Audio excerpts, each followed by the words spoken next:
Magandang araw po sa ating lahat. Ito naman po si Professor Tonton Contreras at ito naman po tayo sa Usapang Politika dito sa YouTube at sa Facebook. Magandang araw po sa ating lahat. Bago tayo magsimula, gusto ko munang humingi ng pamanhin at hindi po ako nakapag-release ng edisyon ng Usapang Politika kahapon kasi marami po tayong ginawa. Bago ako magsimula, lagi kong sinasabi ito sa huli, di ba, na mag-ingat tayo sa COVID-19. Ngayon, unahin ko na para bigyan natin ng emphasis. May bago po tayo yung variant, yung Omicron variant na lumabas sa South Africa at sa Botswana. Pero ang nakakabahala, meron na po ngayon sa Hong Kong. Pero ganun pa man, hayaan po natin ang science na mag-discovery nito. Kasi gusto kong, sa limitado kong kaalaman sa biology, ang virus naman po talaga nag-mutate. Nasa kalikasan na po yun ng virus. Huwag mo tayong mag-alala masyado. Kasi hindi man ibig sabihin pag may maraming mutations, ay masyado nang transmissible. At hindi ibig sabihin na pag transmissible ang virus, masyadong virulent o virulent yung matindi ang epekto.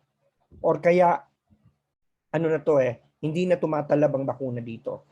Pinag-aaralan pa po yan, wala pang lumalabas at huwag po magdasal na lang po tayo at magkaroon tayo ng tiwala sa siyensya. Huwag po tayo masyadong padadala sa takot. Ang best na panlaban sa takot ay dasal at science at ang sariling pagkilos.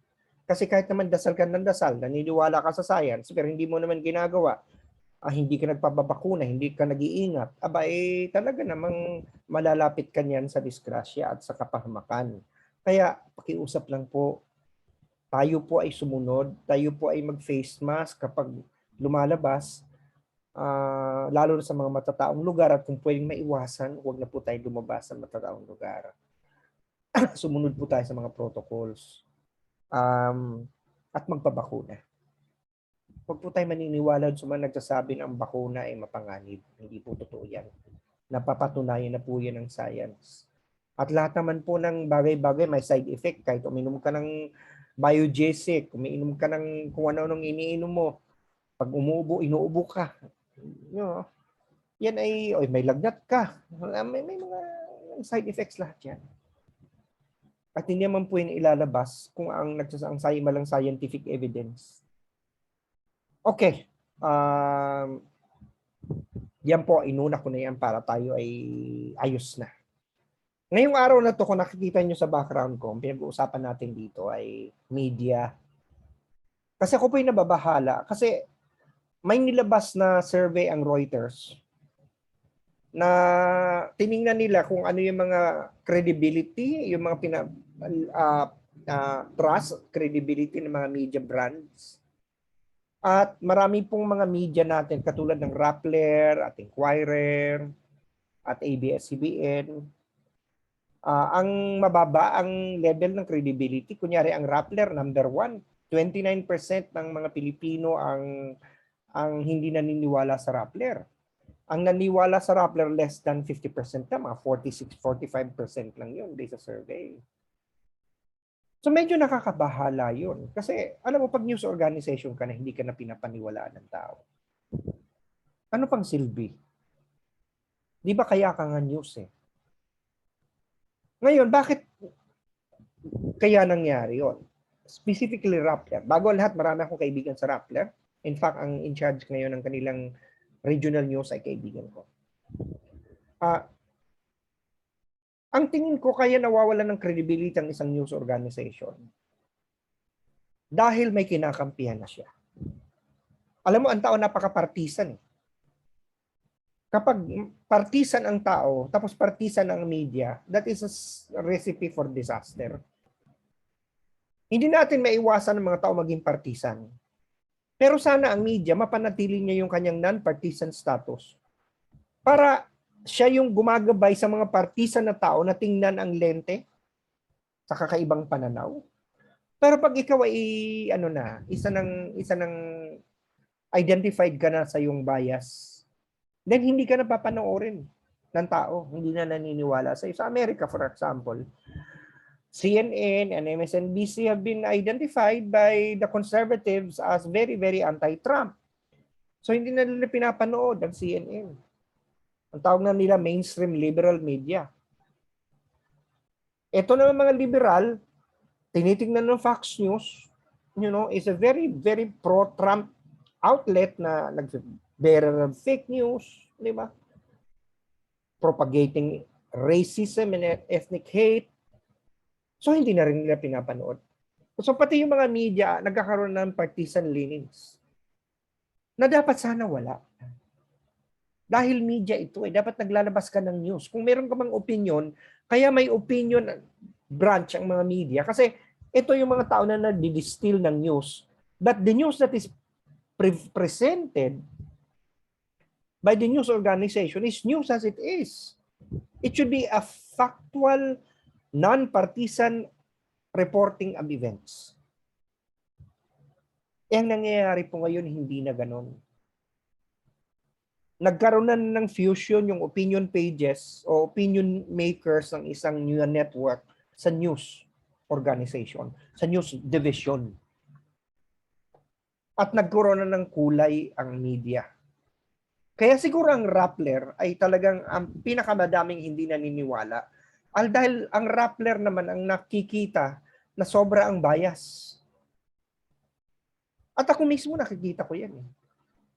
Doon sa kanilang mga ginagawa na hindi naman balita, iba balita. For example, syempre mayroon silang website, pero meron silang Facebook presence. Ibigla na lang susulpo, hindi lang ito Rappler, minsan ginagawa ito ng ABS-CBN, ng Inquirer, kahit ng CNN, minsan ng GMA7, na wala namang kakunik-kunik sa araw na ito, ibigla may lalabas sa balita tungkol sa isang event na nangyari years ago. Like for example, alam naman natin ang anti-Marcos bias ng Rappler. Diba? So, bigla na lang may lalabas sa balita tungkol sa pagkakakulong ni Imelda Marcos o pagkakahatol kay Imelda Marcos na parang, teka, hindi naman ito nangyari kahapon. Hindi naman ito nangyari ngayon. Nangyari 2 years ago. At okay sana kung nangyari sa araw na yun at meron silang like 5 years today. Di ba? May ganyan. Pwede namang may ganyan na nakabox. Pero walang ganyan. No? Hindi sinasabi kung kailan ito nangyari, na anong relasyon ito ngayon.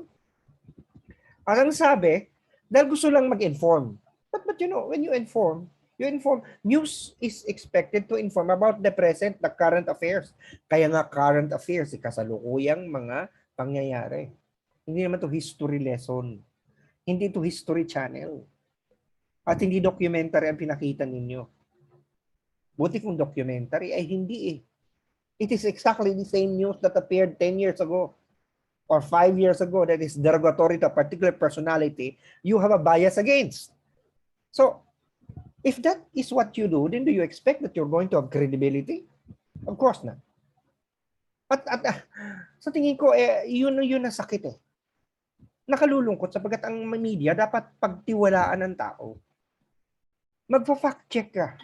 Paano kung yung fact checking mo, wala nang naniniwala sa'yo? For example, if it is indeed, look at a media organization like Rappler, it is only trusted by 45% of the Filipinos and not believed by 29%.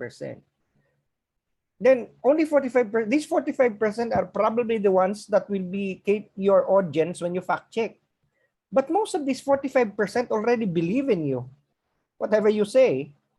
So the fact checking is needed for the general public para yung mga naniniwala hindi na mapaniwala. Di ba? Ang fact checking, hindi naman yan ng audience niyan yung naniniwala na ito talaga lie. Yung hindi yung fact-checking is no longer needed by those who do not believe the item that you are fact-checking.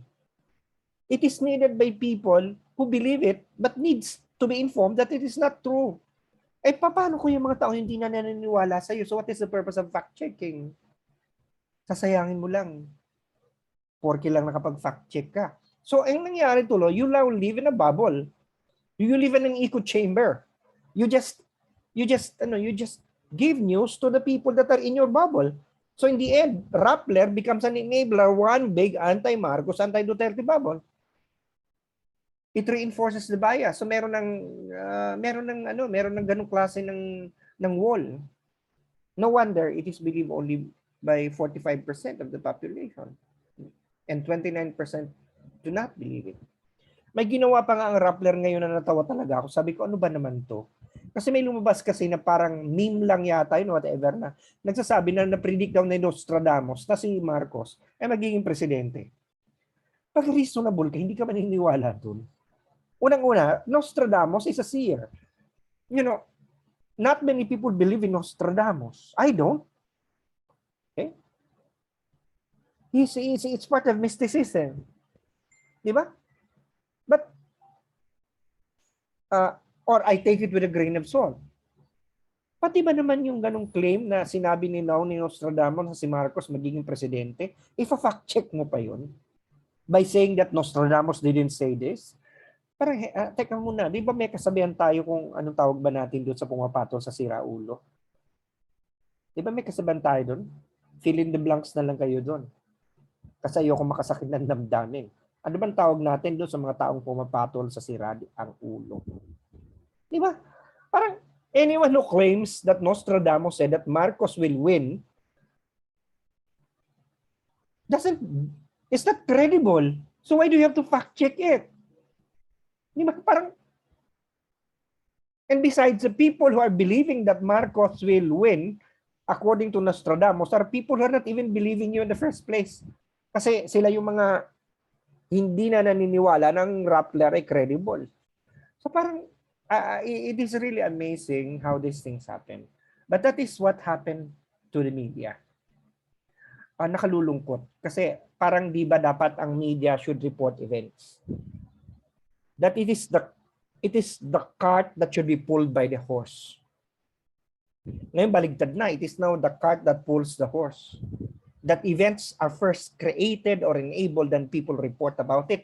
It's very much like that story na meron isang journalist na pumuntang somewhere mag-cover ng beach cleanup o ocean cleanup. Tapos nung makarating siya, na late siya, nakita niya na wala nang dumi.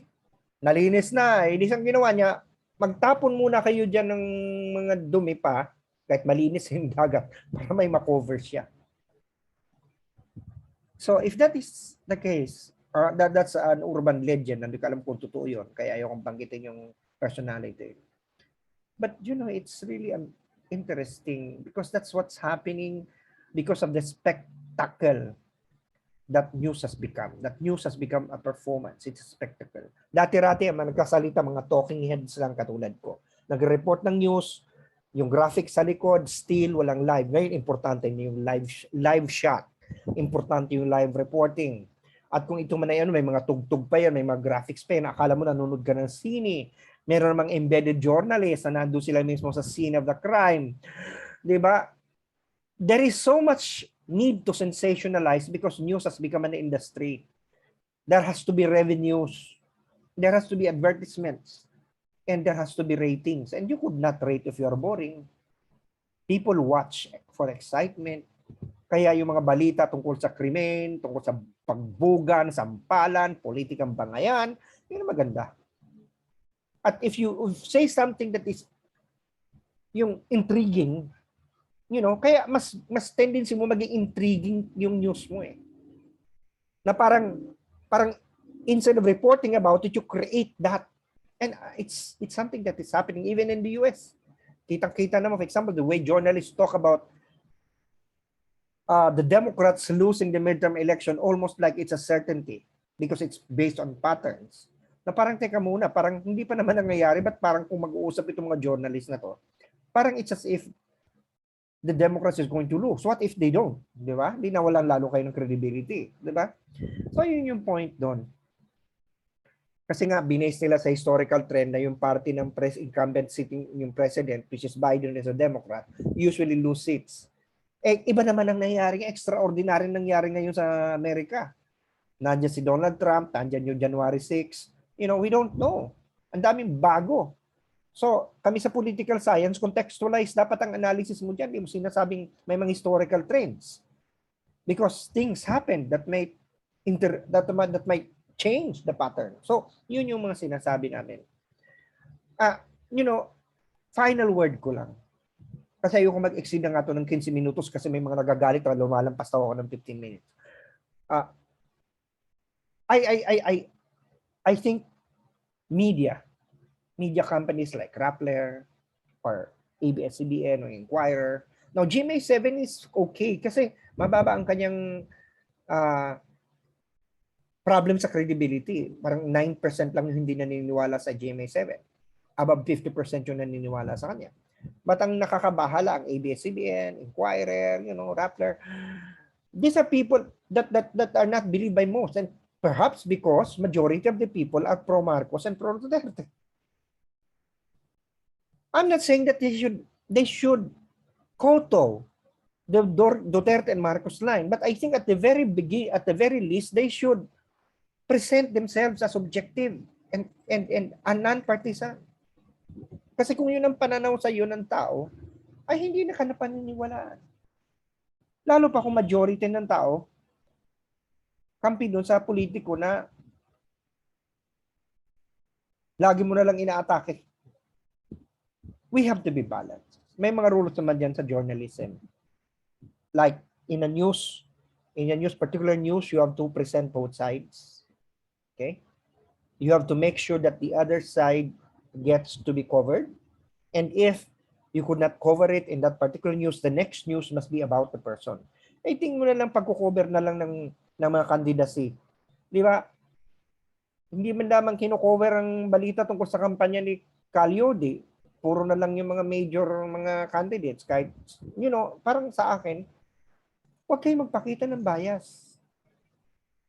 Okay? Provide all people. Kung nag-present kayo ng negative image sa isang kandidato, then present also the negative image of the other candidates. Okay? There has to be balance. Otherwise, you lose the very reason why you exist. And it is to inform people about facts. If you lose credibility, then you just have to close up shop. Or better, convert yourself into one propaganda machine. Because that's what you become. Sige po.